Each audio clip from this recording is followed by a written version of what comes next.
हाय दोस्तों, मैं हरिओम मांजना यूट्यूब के इस चैनल पे आप सभी का स्वागत करता हूं।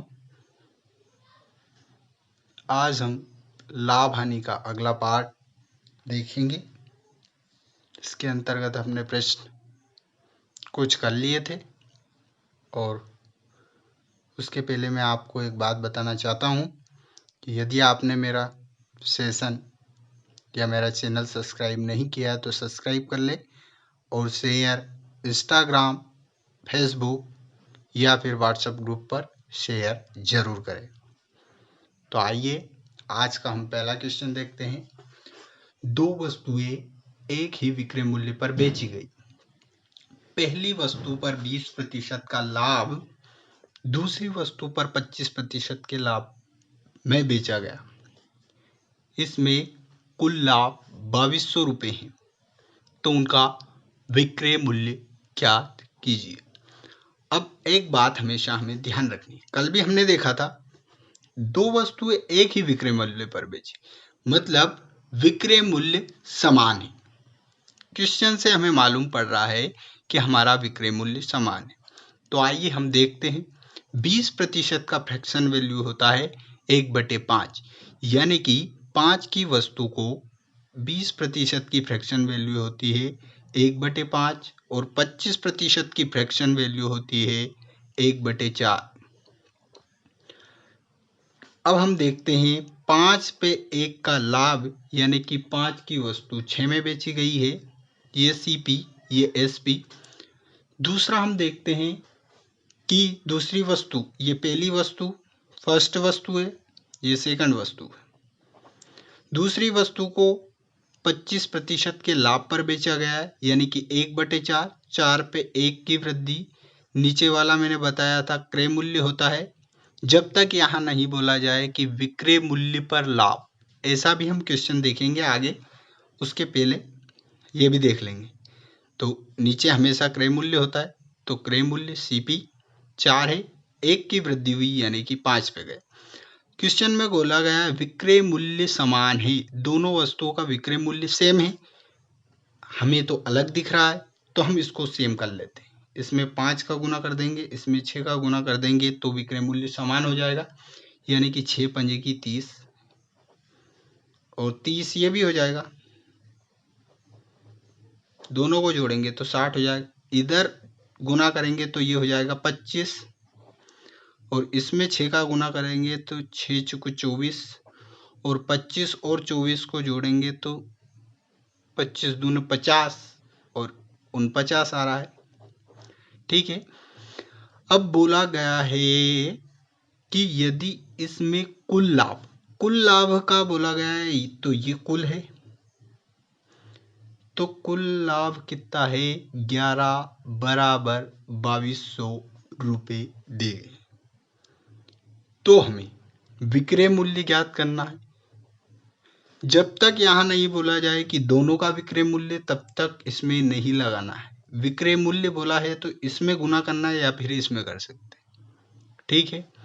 ऐसा भी बोल सकता है कि एक का विक्रय मूल्य ज्ञात कीजिए, या फिर बोल सकता है विक्रय मूल्य ज्ञात कीजिए, या फिर बोल सकता है दोनों के विक्रय मूल्य ज्ञात कीजिए। ठीक है। तो एक बराबर क्या आ जाएगा 200 रुपये। ठीक है।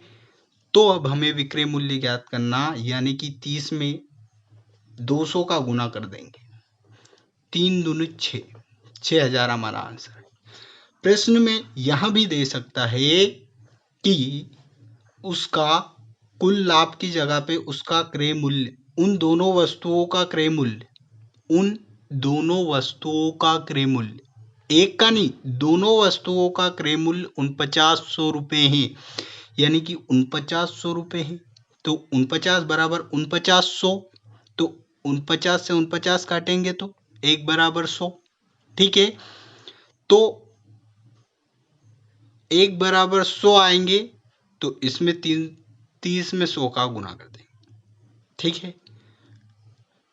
और बोल दे कि दोनों के विक्रय मूल्य ज्ञात कीजिए, तो दोनों के विक्रय मूल्य इसमें कर देंगे, है नहीं। ठीक है। अब हम इसी के अंतर्गत दूसरा क्वेश्चन देखते हैं। दूसरा क्वेश्चन भी मैंने लिख लिया है। एक दुकानदार ने अपना माल सूची मूल्य से आधे मूल्य पर बेचा और इस प्रकार उसे 20% की हानि हुई। यदि सूची मूल्य पर बेचा होता तो लाभ प्रतिशत कितना होता? अब हम देखते हैं। सूची मूल्य पर सीपी और फिर उसने बेचा। उसने खरीदा 100 रुपये में खरीदा था, तो बोला क्या गया, सूची मूल्य से आधे मूल्य पर बेचा, यानी कि 100 रुपये में वो खरीदता है तो 50 रुपये में वो बेचता है। इतना समझ में आया? उसके बाद हम देखते हैं, इस प्रकार उसे 20% की हानि हुई। 20% बराबर 1/5 होता है, यानी कि 5 की वस्तु को वो 4 में बेचता है। 5 की वस्तु को 4 में बेचता है, ठीक है। उसके बाद अब देखते हैं कि 4 बराबर विक्रय मूल्य 4 आ रहा है, हमें तो 50 दे रखा है, यानी कि 4 बराबर 50 है, ठीक है। तो 1 बराबर 50 बटे कितना हो जाएगा? 4 हो जाएगा। 50 बटे 4 हो जाएगा। 1 बराबर 50 बटे 4, तो 5 बराबर 50 बटे 4 इंटू 5 कर देंगे तो कितना हो जाएगा? 250 बटे 4, ठीक है। अब इस पे ना बेचकर यदि सूची मूल्य पर बेचता, इस पे ना बेचकर वो इस पे बेचता, तो इस पे बेचता तो कितने का लाभ होता? अब ये इससे घटाएंगे, उससे अच्छा है ये 4 का गुना इसमें कर देंगे, तो 4 का गुना इसमें कर देंगे तो ये हो जाएगा 400। अब घटा के देख लेते हैं, दोनों में से हम घटाएंगे तो 150 का लाभ हो रहा है। 150 का लाभ हो रहा है। किस पे हो रहा है? इस पे हो रहा है ना, तो 250 नीचे लिख देंगे, इंटू 100 कर देंगे, 0 से 0, 5 3 15, 50 25, 5 दूने 10 यानी कि 20, और 20 दिया 60% का लाभ होगा। यह हमारा आंसर हो जाएगा, ठीक है। अब हम अगला प्रश्न देखते हैं। यह प्रश्न उसी प्रकार का है, मैंने अभी थोड़ी देर पहले आपको बताया था, ठीक है। इसमें स्पष्ट बोला गया विक्रय मूल्य पर 20% का लाभ होता। विक्रय मूल्य पर 20% का लाभ होता। उसने यह नहीं बोला गया है कि 20% का लाभ होता। यदि क्रय मूल्य पर 20% का लाभ होता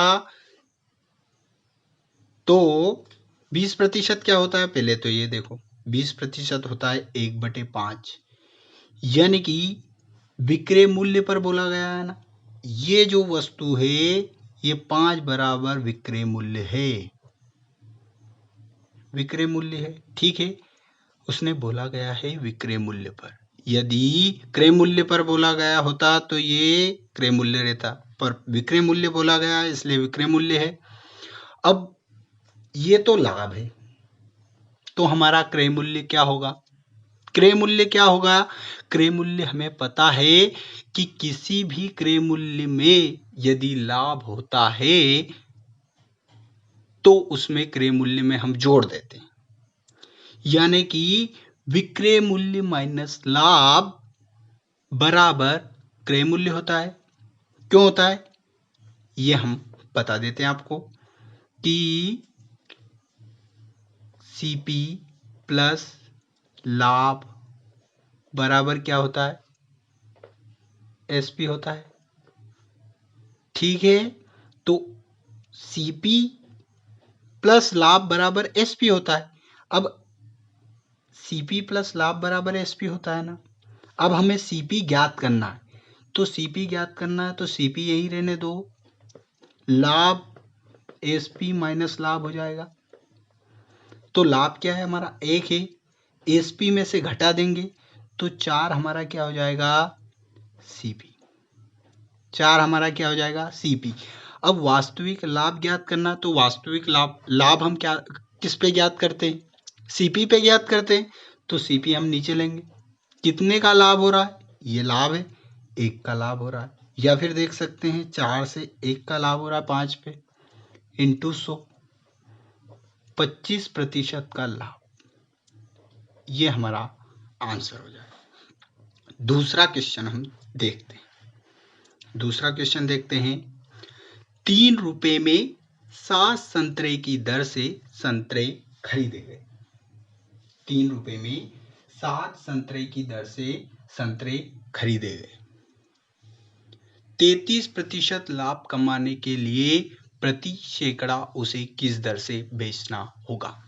देखो 3 रुपए में 7 संतरे खरीदे गए,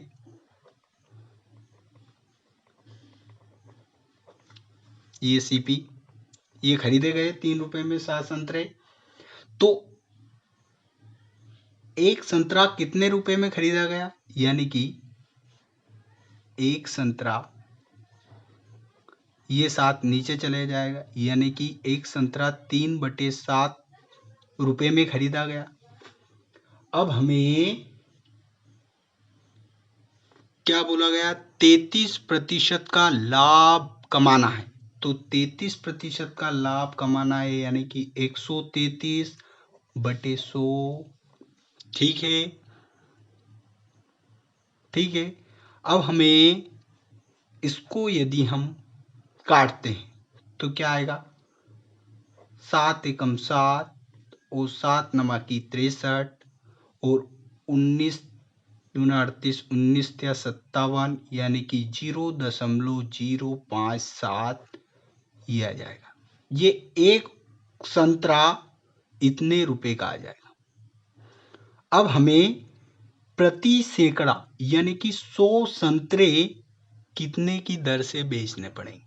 तो इसमें 100 से गुना कर देंगे तो इधर भी 100 से गुना कर देंगे, यानी कि 57 रुपए में बेचना पड़ेगा।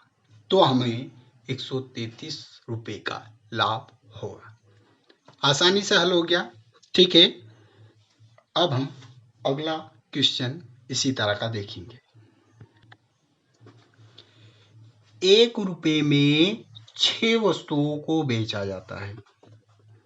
1 रुपए में 6 वस्तुओं को बेचा जाता है। ठीक है, 1 रुपए में 6 वस्तुओं को बेचा जाता है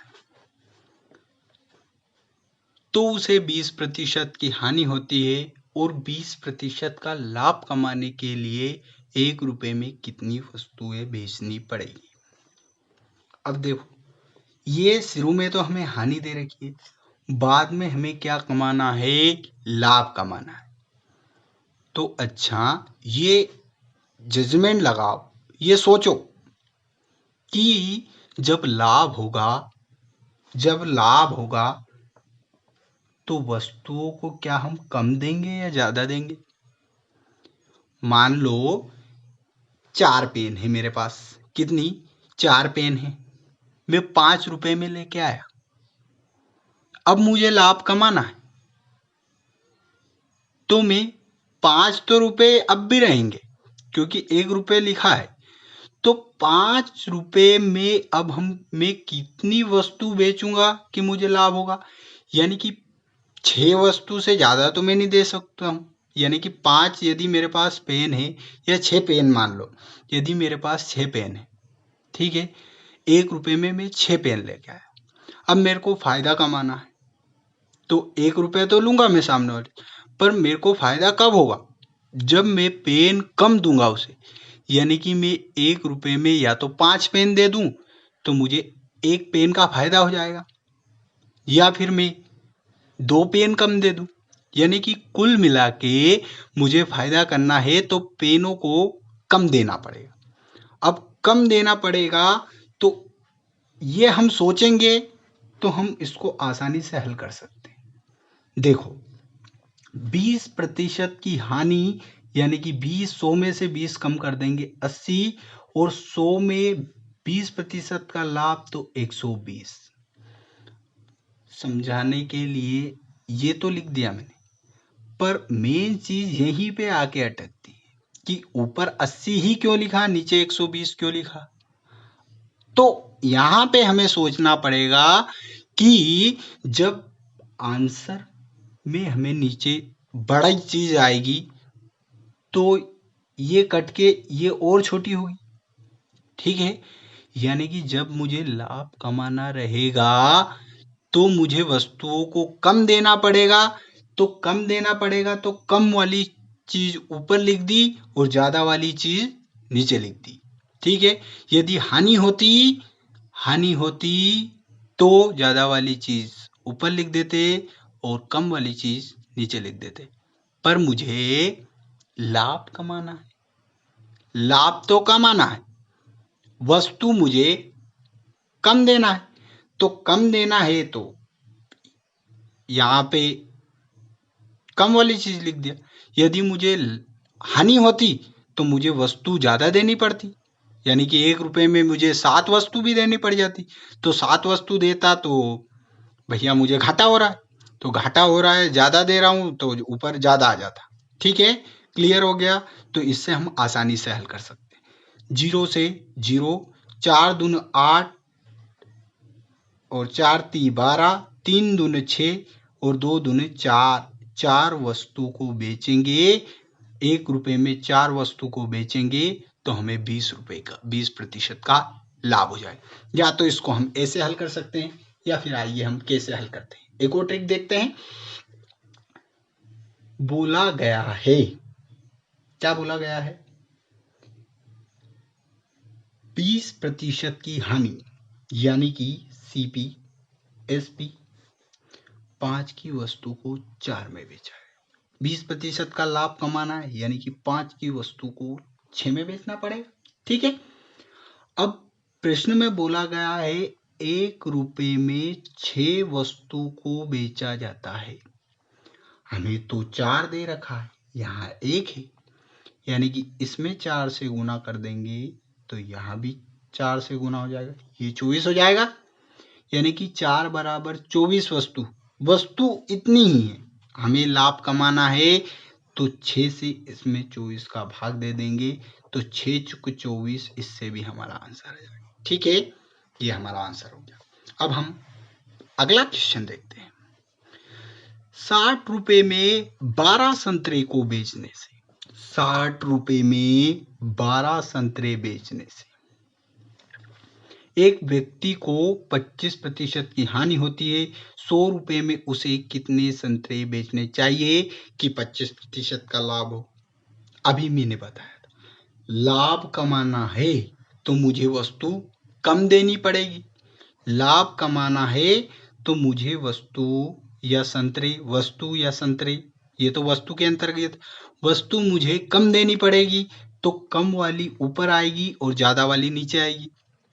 तो 25% की हानि यानी कि 75 नीचे और 25% का लाभ यानी कि 125 नीचे, ठीक है। 25 या 75, 25 म्हणजे 125, यानी कि 12 दून 24, 12 36/5, ठीक है। यानी कि 60 रुपए में 36/5 संतरे बेचने पड़ेंगे। पर मुझे बताया गया है 100 रुपए में उसे कितने संतरे बेचना, यानी कि यहाँ तो मुझे 100 करना है, तो 100 करने के लिए यहाँ 10 का गुणा कर दूं और 6 का भाग कर दूं, 6 से 6 कट जाएगा, 100 बन जाएगा। आसानी से करने के लिए यूं तो मुझे ये 60 नीचे करके फिर 100 से गुना करना चाहिए, उससे अच्छा मैं यहीं पे 100 बना दूं। मैं ऐसा भी कर सकता हूँ कि 36/5, ये 60 है, ये 60 नीचे ले आऊं, यहाँ 60 लिख दूं और फिर 100 से गुना करूंगा तो भी मेरा आंसर आ जाएगा। पर यहां से भी आसानी से कर सकता हूं, तो 10/6 से इधर भी गुना कर दूंगा, ठीक है। अब ये तो हो गया 100 रुपए, इधर आ गया मेरा 100 रुपए। अब इधर 6 6 36 और 5 दूने 10 और 6 दूने 12 संतरे बेचने होंगे। आंसर आ गया, ठीक है। अब मैं दूसरी ट्रिक देखता हूं, वो फ्रैक्शन वाली ट्रिक देखते हैं। फ्रैक्शन वाली ट्रिक से भी देख लेते हैं। 60 रुपए में 12 वस्तुओं को या 12 संतरे को बेचता है, ये एसपी है। अब 25% की हानि हो रही है, यानी कि 4 की वस्तु 3 में बेच रहा है। 25% का लाभ कमाना है, यानी कि 4 की वस्तु 5 में बेचना है। अब हम देखते हैं कि ये तो 60 है, यहाँ 3 है, यानी कि इसको 60 बना दूं तो इसको 60 बनाने के लिए ये इसका कितना गुना है? ये इसका कितना गुना है? 20 गुना है। 20 गुना है ये। तो देखते हैं, ये इसका 20 गुना है। ये इसका 20 गुना है तो 60 रुपए में 12 संतरे बेचता है। अब संतरे से छेड़ा गया है क्या? संतरे तो मेरे इतने ही, यानी कि 12 के 12 ही संतरे, तो 20 से मैं यहाँ भी गुना कर दूंगा, यानी कि 20 से 5 100। यही पूछा गया है, 100 रुपए में कितने संतरे बेचा गया है, तो 12 संतरे ही बेचेगा। यही हमारा आंसर आ गया। ठीक है, अब हम दूसरा क्वेश्चन देखते हैं। मेरे हिसाब से ये वाली ट्रिक आपको बहुत आसानी लगी, इसमें आप कंफ्यूज भी हो सकते, इसमें नहीं होगे। ठीक है, पहले इस विधि से ही हल करेंगे इस क्वेश्चन को। 1 रुपए में 4 वस्तुओं को बेचने पर, 1 रुपए में 4 वस्तुओं को बेचने पर एक व्यक्ति को 4% की हानि होती है। वहां 1 रुपए में 3 वस्तुओं को बेचे तो उसे कितना प्रतिशत का लाभ हो? अब देखो, लाभ हमें ज्ञात करना है। वस्तु कम बेची है, पहले 1 रुपए में 4 थी, अब 1 रुपए में 3 बेची, तो ही हमें लाभ होगा।